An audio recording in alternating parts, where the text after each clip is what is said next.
Hello everyone, मैं ब्रिजेश पांडे आप सबका पांडे जी क्लासेस में एक बार फिर स्वागत करता हूं। स्टूडेंट, आज हम बात करेंगे सिस एंड ट्रांस आइसोमर क्या होते हैं, पोलीन्स और साइक्लिक कंपाउंड में इसका कैसे इस्तेमाल करते हैं। फिर हम बात करेंगे सिस और trans isomer in cyclic compound. फिर हम बात करेंगे नंबर ऑफ ज्योमेट्रिकल आइसोमर कि कैसे हमारे पास अगर पोलीन्स हैं तो उसमें हम कितने नंबर ऑफ स्टीरियो सेंटर हैं, कितने नंबर ऑफ ज्योमेट्रिकल आइसोमर बनेंगे, वो सब हम कैलकुलेट करना सीखेंगे। फिर उसके बाद हम बात करेंगे फिजिकल प्रॉपर्टी की, जैसा कि आप यहाँ पे स्क्रीन पे देख सकते हैं। ठीक है, अब हम बात करते हैं स्टूडेंट, सबसे पहले जो हमारे पास इंपॉर्टेंट डेफिनेशन आती है कि ज्योमेट्रिकल आइसोमर क्या होते हैं। जब हम ऑर्गेनिक कंपाउंड की बात करते हैं तो उसमें हम ज्योमेट्रिकल आइसोमर की बात करें तो कौन से कंपाउंड हैं जो सिस और ट्रांस आइसोमर शो करते हैं, डबल बॉन्डेड कंपाउंड। अब उनमें हमें कैसे पता चलेगा क्या सारे डबल बॉन्डेड कंपाउंड सिस और ट्रांस आइसोमर शो करते हैं, तो आंसर आएगा नहीं। तो ऐसे कौन से कंपाउंड है जो शो करते हैं, क्या कंडीशंस है, वो सब मैं आपको एक्सप्लेन करने जा रहा हूँ। सबसे पहले हम बात करेंगे ज्योमेट्रिकल आइसोमर होते क्या है स्टूडेंट। तो अगर हम यहाँ पे ध्यान से देखें तो मैंने दो स्ट्रक्चर यहाँ पे बना रखे हैं।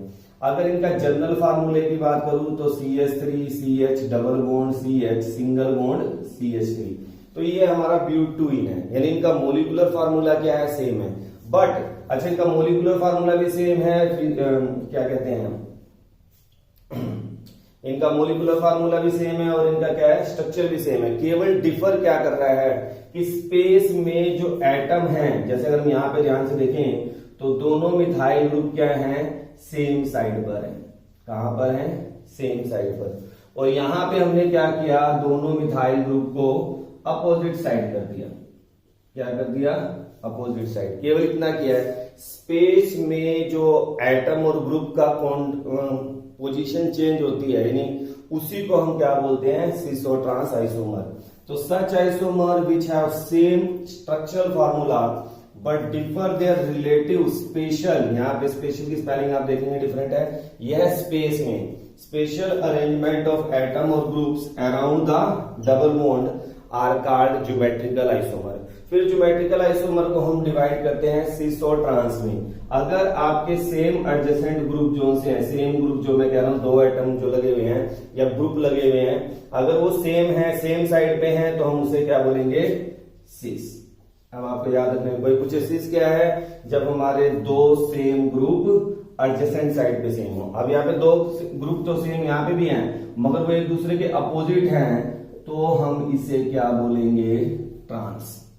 तो ये हमारा सिस हो गया और ये हमारा क्या हो गया, ट्रांस हो गया। ठीक है स्टूडेंट, इसी तरह अगर हम बात करें, नीचे कंपाउंड देखिए, अगर सिस फॉर्म होती है तो इसी कंपाउंड को हम मैलिक एसिड बोलते हैं, और अगर इसी की ट्रांसफॉर्म है तो हम इसको फ्यूमेरिक एसिड बोलते हैं। यानी कि चेंज हो गया कंपाउंड, किस वजह से चेंज हो गया, स्पेस में अरेंजमेंट की वजह से। दोनों सेम ग्रुप एडजेसेंट पे हैं। कई बार स्टूडेंट कंफ्यूज हो जाते हैं, डबल बॉन्ड इस तरह लिख दिया मैंने और कई बार ऐसे आता है, तो आपने कंफ्यूज नहीं होना। दो कार्बन जो डिफरेंट एटम है डबल बॉन्ड के, उनपे जो ग्रुप लगे हैं उनको देखना है, यानी सेम कार्बन पे। अब कई बच्चे इसको देखना शुरू कर देंगे, ये नहीं देखना यार ये तो दोनों डिफरेंट है, इस तरह ये इस तरह देखना, ये दो अलग अलग पे देखना है। अब ये दोनों सेम है तो ये क्या हो गया, सिस फॉर्म होगी। अब दोनों ये क्या हो गए, अपोजिट हो गए, ट्रांसफॉर्म होगी।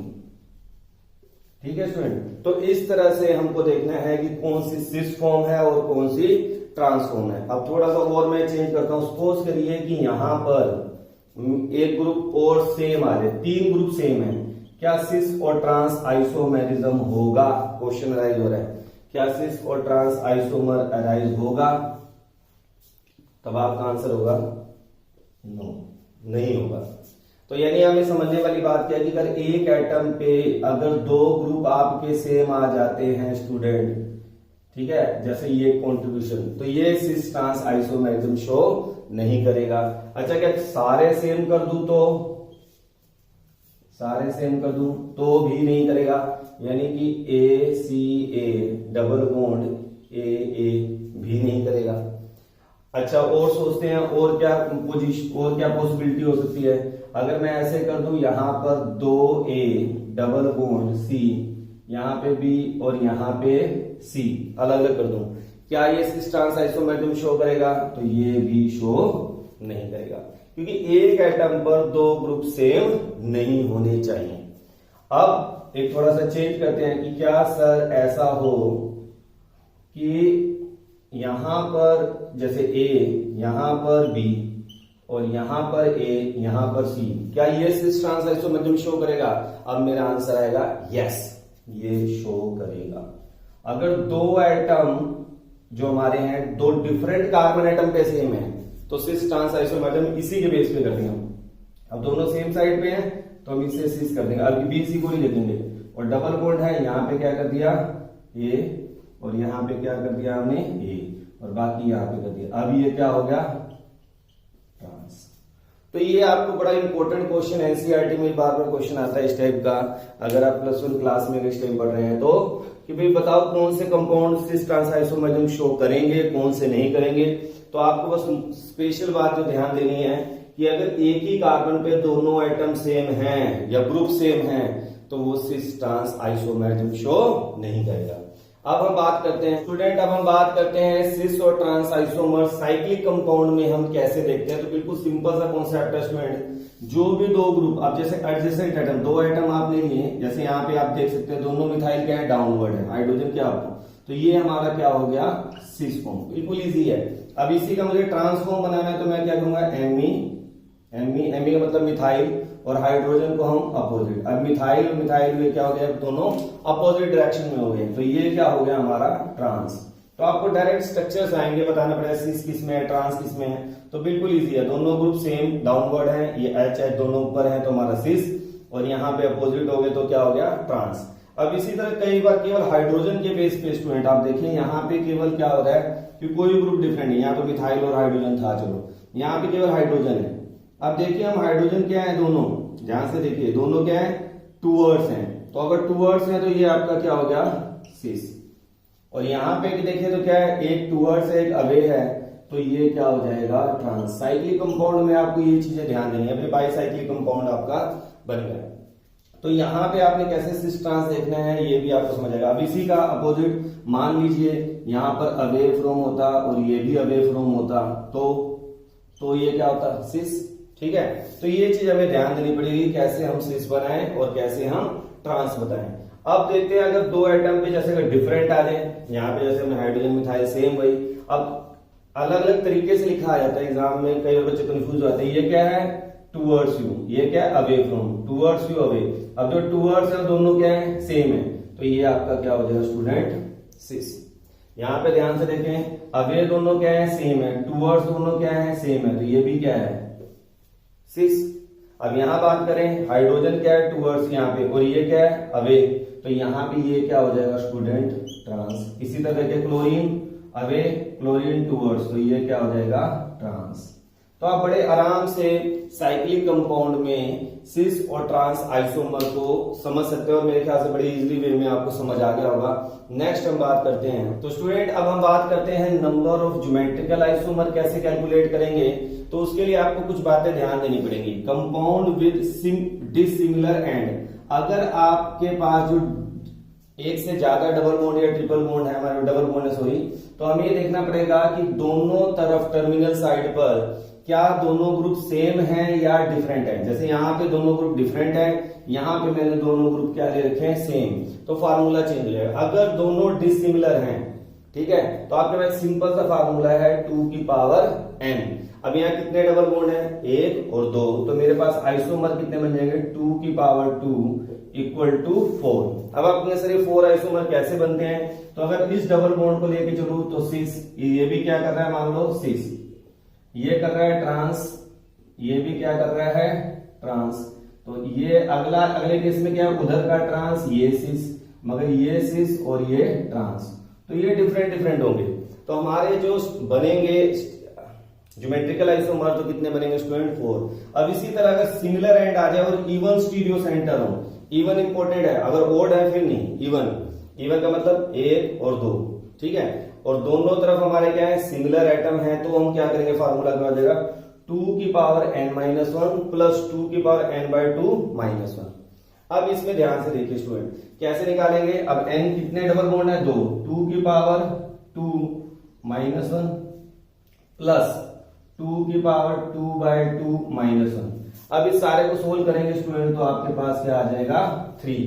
तो यहाँ पे 3 ही स्टीरियो या ज्योमेट्रिकल आइसोमर की हम बात करेंगे कि यहाँ पे 3 ज्योमेट्रिकल आइसोमर बनेंगे। अगर ओड स्टीरियो सेंटर है जैसे 1 2 3, यहाँ पे 2 डबल बॉन्ड थे केवल, यहाँ पे 3 है। अगर 3 स्टीरियो सेंटर आ जाए और दोनों तरफ हमारे पास क्या है सिमिलर एंड पे एटम है तो फार्मूला चेंज हो जाएगा 2n-1, ये तो सेम है, यहाँ केवल थोड़ा चेंज होगा 2n-1/2 हो जाएगा। अब हम यहाँ पे अगर पुट करते हैं स्टूडेंट तो क्या हो जाएगा 2^3-1 प्लस 2^3-1/2, तो ये हमारा आ जाएगा 2^2 4 और ये आ जाएगा 2/1, ये तो ये आ जाएगा 2। तो हमारे पास टोटल आइसोमर कितने बन जाएंगे स्टूडेंट 6। तो इस तरह हम number of geometrical isomer calculate कर सकते हैं अगर एक से ज्यादा डबल बॉन्ड आपको गिवन है, क्योंकि अगर सिंगल डबल बॉन्ड है तो सिस और ट्रांस 2 ही आपके ज्योमेट्रिकल आइसोमर बनेंगे। अब हम बात करते हैं इनकी फिजिकल प्रॉपर्टीज की। तो स्टूडेंट अब हम बात करेंगे फिजिकल प्रॉपर्टी की कि कौन कौन सी फिजिकल प्रॉपर्टी सिस और ट्रांस कंपाउंड की डिफरेंट होती है। अब सिस कंपाउंड और ट्रांस कंपाउंड में पोजीशन चेंज होने से इनकी जो प्रॉपर्टीज है वो चेंज हो जाती है। सबसे पहले हम बात करेंगे डाइपोल मूवमेंट की। तो हमें पता है डाइपोल मूवमेंट क्या होता है student, mu equal to q into d, यानी चार्ज इंटू डिस्टेंस। अब चार्ज की बात करें तो यहाँ पर अगर हम ध्यान से देखें स्टूडेंट तो इसका डाइपोल किधर जाएगा, कार्बन और ब्रोमीन में ब्रोमीन की इलेक्ट्रोनेगेटिविटी ज्यादा है, डाइपोल उधर जाएगा, और इधर किधर जाएगा इस साइड। मगर अगर ट्रांस में बात करेंगे तो इसका डाइपोल इधर जा रहा है और ये इधर जा रहा है, तो नेट डाइपोल क्या हो जाएगा 0, मगर इसका डाइपोल क्या होगा ग्रेटर देन 0। तो कोई आपसे पूछे सिस और ट्रांस में डाइपोल मोमेंट किसका ज्यादा होगा तो आपको हमेशा याद रखना है कि सिस का डाइपोल मोमेंट हमेशा ज्यादा होगा ट्रांस से। तो फर्स्ट ग्रेटर देन सेकंड, क्यों मैं आपको कंप्लीट एक्सप्लेनेशन भी दे रहा हूं। नेक्स्ट हम बात करते हैं बॉइलिंग पॉइंट की। बॉइलिंग पॉइंट डिपेंड करता है स्टूडेंट इंटरमोलिकुलर फोर्सेस के ऊपर। इसके ऊपर डिपेंड करता है इंटरमोलिकुलर फोर्सेस। अगर फोर्सेस ऑफ इंटरेक्शन स्ट्रॉन्ग हैं तो बॉइलिंग पॉइंट क्या होगा ज्यादा होगा, और अगर इंटरमोलिकुलर फोर्सेस वीक हैं तो बॉइलिंग पॉइंट क्या होगा कम होगा। अब इन कंपाउंड्स में जो इंटरमोलिकुलर फोर्सेस की बात करते हैं वो हम बात करते हैं डाइपोल डाइपोल मूवमेंट की। अब डाइपोल डाइपोल मूवमेंट उसका ज्यादा होता है। अब डाइपोल डाइपोल इंटरेक्शंस किसकी ज्यादा होंगी, जो ज्यादा पोलर होगा। अब ज्यादा पोलर कौन होगा, जो जिसकी म्यू की वैल्यू क्या होगी ग्रेटर देन 0। तो हमें पता है इसकी पोलैरिटी क्या है हाई है, इसकी पोलैरिटी क्या है हाई है। तो डाइपोल डाइपोल इंटरेक्शन ज्यादा किसमें होंगी सिस में, ट्रांस में डाइपोल डाइपोल इंटरेक्शंस क्या होंगी कम होंगी। तो इसलिए जो बॉइलिंग पॉइंट होगा वो भी किसका ज्यादा होगा सिस का ज्यादा होगा ट्रांस से। ये हमेशा आपको याद रखना है, फिक्स है। अब बात करें सोलिबिलिटी की। सोलिबिलिटी भी इसी बात के ऊपर डिपेंड करता है स्टूडेंट कि अगर वाटर के अंदर बात कर रहे हैं, वाटर क्या है पोलर सोलवेंट है, तो आप लोगों को रूल पता है सोलिबिलिटी का क्या होता है, लाइक डिसोल्व लाइक, जो जैसा है वैसे में डिसोल्व होगा। तो जितना पोलर कंपाउंड होगा वो जल्दी पोलर सोलवेंट में डिसोल्व होगा, और अगर कोई नॉन पोलर है तो उसकी सोलिबिलिटी वाटर में क्या होगी कम होगी। अब आपको पता है ये पोलर कंपाउंड है और इस टाइम पे नॉन पोलर है, मगर ऐसा जरूरी नहीं होता कि सिस हमेशा पोलर हो, ट्रांस क्या कहते हैं हमेशा नॉन पोलर हो। ट्रांस भी क्या हो जाते हैं पोलर हो जाते हैं। जैसे फॉर एग्जाम्पल अगर मैं बात करूं कि मान लो Cl की जगह Br लगा दें। अब हम बात करें तो ये कंपाउंड सिस है, ये ट्रांस है। हाइड्रोजन के रिस्पेक्ट में बात करेंगे सिस और ट्रांस कौन है, तो अब ये कंपाउंड इक्वल टू 0 नहीं होगा, ये भी ग्रेटर देन 0 होगा। पोलर ये भी है मगर इसके कंपैरिजन क्या है कम है, यानी ट्रांस वाला हमेशा सिस वाले से कम पोलर होगा। तो अगर हम पोलैरिटी की सोलिबिलिटी की बात करें तो इसलिए सोलिबिलिटी किसकी ज्यादा होगी सिस की ज्यादा होगी ट्रांस से। नेक्स्ट हम बात करते हैं melting point. Melting point depend करता है ज्योमेट्री के ऊपर या हम कहें पैकिंग के ऊपर कि क्लोज पैक्ड कौन है।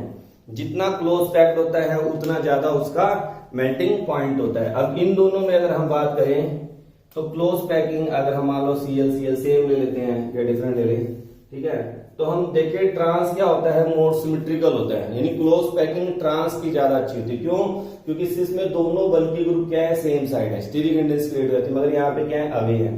तो जो ज्योमेट्री की बात करें ज्योमेट्रिकली ज्यादा स्टेबल कौन होता है, पैकिंग अच्छी कौन शो करता है सेकंड देन फर्स्ट। तो इसलिए इस केस में ज्यादा कौन होगा ट्रांस। ट्रांस क्या होगा आपका ज्यादा मेल्टिंग पॉइंट शो करेगा इन कंपैरिजन टू सिस। अब स्टेबिलिटी की बात करें, तो स्टेबिलिटी की बात करें तो जो ज्यादा स्टेबल कौन होगा, ज्यादा स्टेबल कौन है, ट्रांस। अगेन ट्रांस की स्टेबिलिटी क्या होगी, सिस से क्या होगी, ज्यादा होगी, क्योंकि अभी आपने कहा है मेल्टिंग पॉइंट क्यों, ये अच्छी तरह क्या होते हैं, पैक्ड होते हैं, तो मेल्टिंग पॉइंट ज्यादा है और इसकी ट्रांस में स्टेबिलिटी क्या हो जाएगी, ज्यादा हो जाएगी। तो स्टेबिलिटी स्टूडेंट किसकी ज्यादा होगी, ट्रांस की स्टेबिलिटी ज्यादा होगी, किससे, सिस से। तो ये दो वाले पॉइंट अगर हम बात करें स्टेबिलिटी और मेल्टिंग पॉइंट, तो ये ट्रांस का ज्यादा है। बाकी अगर बात करें डाइपोल मूवमेंट, बॉइलिंग पॉइंट और सोलबिलिटी, तो ये सिस का ज्यादा है। तो इस पूरी कंप्लीट वीडियो में मैंने स्टूडेंट आपको एक्सप्लेन किया कि सिस एंड ट्रांस आइसोमर क्या होते हैं, फिर साइक्लिक कंपाउंड में सिस और ट्रांस आइसोमर कैसे देखते हैं, और फिर मान लो हमारे पास दो एक से ज्यादा डबल बॉन्ड आ जाए तो कैसे नंबर ऑफ ज्योमेट्रिकल आइसोमर निकालते हैं, और फिर हमने बात की इसकी फिजिकल प्रॉपर्टी की। मुझे उम्मीद है कि ये पूरी वीडियो आपको अच्छी तरह समझ आ गई होगी। कहीं पे भी अगर आपको डाउट लगता है कमेंट बॉक्स में मेंशन करें। बहुत जल्दी मिलते हैं नेक्स्ट वीडियो में, जहां मैं ई एंड जेड कॉन्फ़िगरेशन को एक्सप्लेन करने वाला हूं और उसकी सारी प्रॉपर्टी को भी, और सिन और एंटी, ये सारा डिटेल में डिस्कस करेंगे नेक्स्ट वीडियो में। Thank you, have a nice day.